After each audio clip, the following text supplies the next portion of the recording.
You also talk about reproductive justice. You talk about Black maternal health. How did you see doing this additional work, and specifically on social media, that affirms your stance as a reproductive justice warrior? My whole training, and this is pretty much of every OB-GYN, we are never really taught how our institution is based on racism.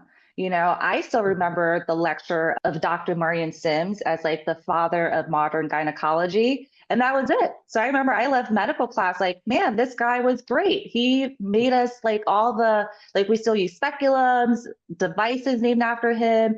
He's the guy that helped us figure out how to do fistulas. And it was only later on after my training that I was like, oh, he learned this technique by doing it on enslaved women without anesthesia.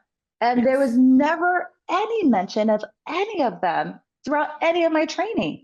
So I wanted to do the Breaking Bias series because it's like the training that all healthcare providers should know, because if you don't have that knowledge, you are going to continue to harm people's bodies. I'm not a doctor, obviously, but I do remember not even knowing who Marion Sims was. And several years ago, there being a campaign in New York, where I live, to essentially remove a statue like dedicated to him that was in the city, because Black women were like, wait, hold on, this was done on our foremothers' bodies. Like, we don't want to celebrate this. Yeah. So it's important to understand, how do we get here? Black women were still 3 to 4 times more likely to die related to pregnancy complications compared to our white counterparts.